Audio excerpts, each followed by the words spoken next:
First days can be one of the most difficult and scary parts of pretty much any job, moment, experience, you name it. And when you add in that your first day is at the world center of racing, it's probably got to be even more nerve-wracking. And this is exactly how the return of NBC Sports was, with the unfortunate hours upon hour delay that would come to a Sunday morning race in Daytona in the middle of July.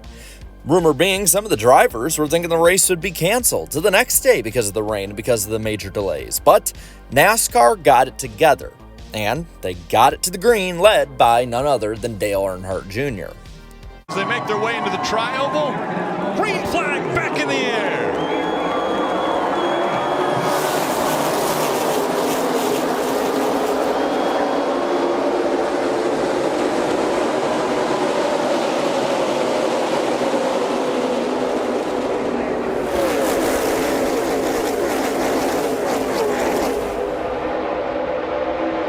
Larson, the first to jump out of line, and that 42 makes it 3 wide as they come out of turn number 2. He'll have to have somebody go with him. If not, he'll fall back. You see Busch trying to pull up on him as a 3 wide getting into 3. And they were 4 wide. Jamie McMurray had to go down below the double yellow line, but he was just trying to avoid being involved in an accident. Now it's Austin Dillon on the high side with the momentum. Dillon wants to take the lead at Daytona.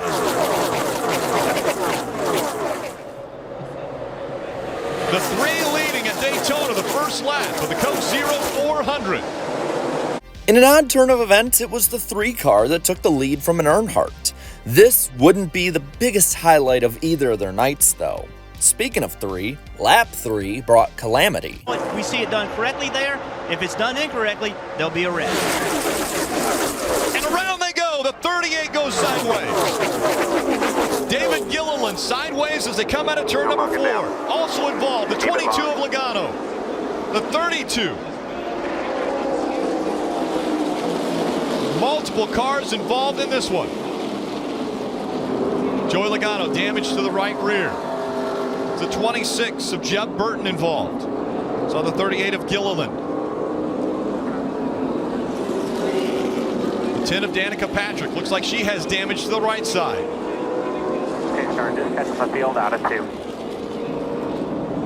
This would be a warning to the field, who'd mostly be clean through the opening half of the race. Dale Jr. regaining the lead with all 3 of his Hendrick Motorsport teammates drafting with him. See, Jr. had a career resurgence in 2012 and 2011 and onwards from there, with superspeedway dominance over the past year and a half. But the last time he won this particular race was the emotional 2001 Pepsi 400. Fastest in practice and leading early, it was shaping up to be one of his best shots at a Daytona win in a long time outside of his 500 victory. Who it wasn't clean for was Kyle Busch. With no yellow, this was a gut punch for the driver of the 18. He'd need to jump up to the top 30 in points to be able to be eligible to make the chase after missing the opening 11 races due to an injury in the Xfinity race at Daytona in February. His luck would be a competition yellow, though, on about lap 26, giving him his lap back. What this would do as well is shuffle up the front. Jimmy Johnson in the 48 car would be getting the lead for the first half lap, the 48 being the only car who could truly compete with head-to-head and pass the 88, leaving him out to dry. HMS had an iron grip on this race. If you were to go and try and win, you had to go through one of these cars. The only thing that could really slow him down were cautions, like on lap 54 with Carl Edwards' 19 car and on lap 59 with David Gilliland. But that's normal. What wasn't was the caution lights flashing on during green flag racing.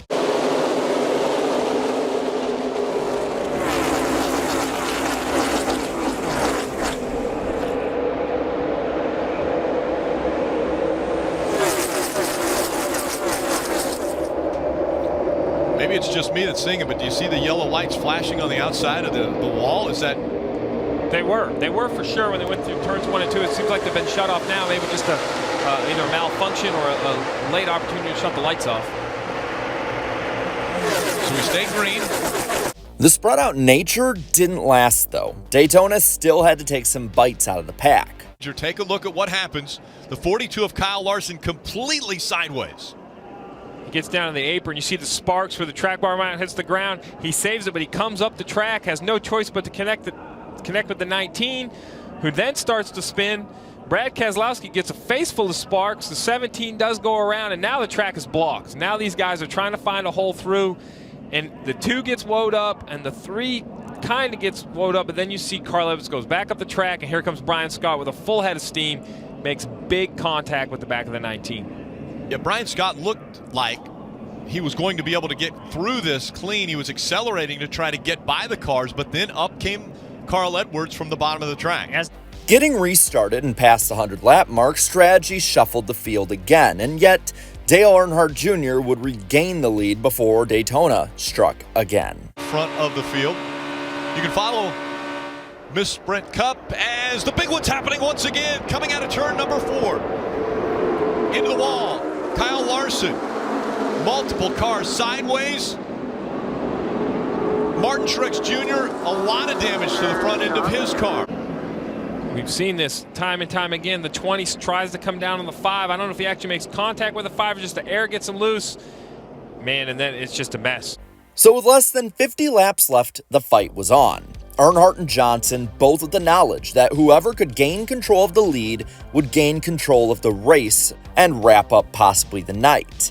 With a push from Paul Menard and a side draft on Jimmy Johnson, the black 88 car took complete control, coming to 42 laps to go.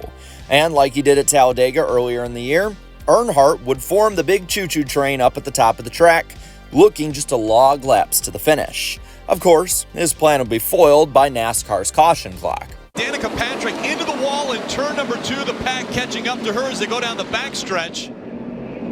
They will go by her on the outside, and the tire guys, pretty good right front damage. Sounds like the caution has come out now. Right side. With the weekly Danica Patrick wreck now out of the way, the field would get back to racing. Earnhardt clearing the field by 5 or 6 car lengths because of how strong his car was and not being swallowed up by the pack. Each time someone made a move at the 88, he'd stifle it. Once again forming the top line, being able to control and block whatever lanes would get runs. The first major challenger being Trevor Bayne in the 6 car. Then Jimmy Johnson, who nearly wrecked that 6 car, tried to get up there. And in all of this, Earnhardt was dealing with a vibration, possibly a flat tire, a loose wheel, both things that they've had problems with in the 2015 season. But leading at Daytona with less than 15 to go meant he'd just have to go till it broke or cross the finish line first. And add into all that, there were even more yellow flags. Oh, and around goes the 55. David Reagan trying to keep hold of it, sliding through the grass. Right now it's a 1-car incident. The caution has come out. Fire it up, fire it up. Make a commitment. Oh, and around goes the car behind him. That's the 6, or excuse me, the 9. A very close call there for Sam Hornish Jr. in the 9. The caution comes out. Now we're getting closer to the possibility of a green-white checker. Of course, this night would lead into an overtime finish. 88 versus 48. The best cars, the best drivers, the best settings of everything, all fighting for the win at Daytona. White flag in the air one more time around Daytona. 11, on the bottom. Here he comes. They're side by side for second. 2-car length lead for Dale Earnhardt Jr. as they work their way through 1 and 2, and down the backstretch they go. Junior blocking the lower line. Does that give the advantage to the 48? Junior jumps up in front of Jimmy Johnson.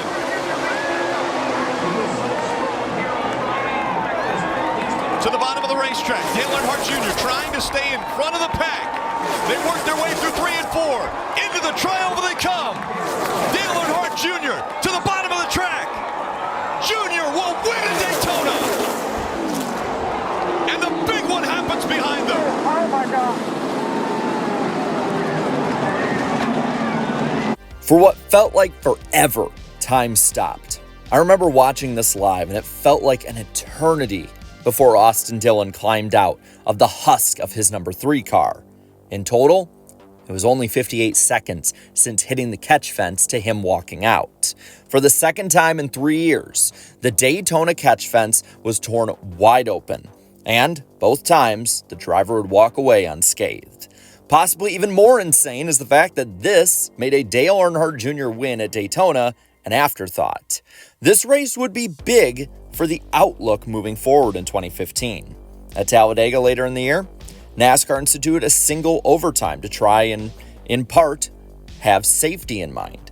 This cost Dale Earnhardt Jr. a shot at a win at Daytona that race, and due to him getting his final career win a couple weeks later at Phoenix, it ultimately cost him a true shot at his first and only championship. This also would in part lead to the overtime line being instituted in 2016. Dillon would go on to win at Daytona in 2018 with the 500 and 2022 with the regular season finale, both being highly controversial.